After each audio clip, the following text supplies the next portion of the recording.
Hey everyone, welcome back to our channel. Today I'm going to show you how to activate Office 365 for free in under a minute. Let's get started. First, head over to the Microsoft Office website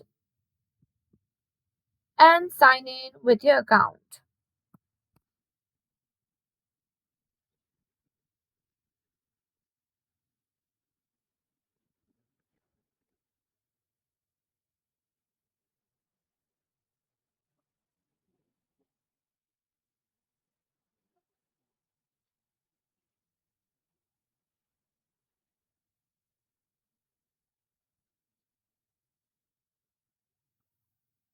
After you've signed in with your credentials,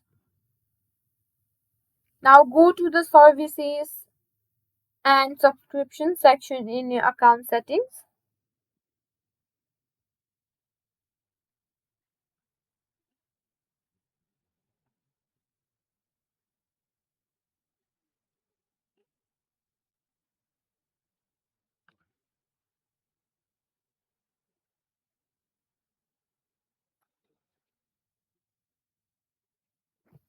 Here on the services and subscriptions, you should see Office subscription.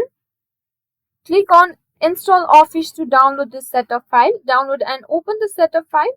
Follow the on-screen instructions to install Office on your device. After installation, open any Office app like Word or Excel. You'll be prompted to sign in again and sign in with the same Microsoft account you used earlier. This will activate your Office suite, and that's it. You're now ready to use Office 365 or Office 2023 for free.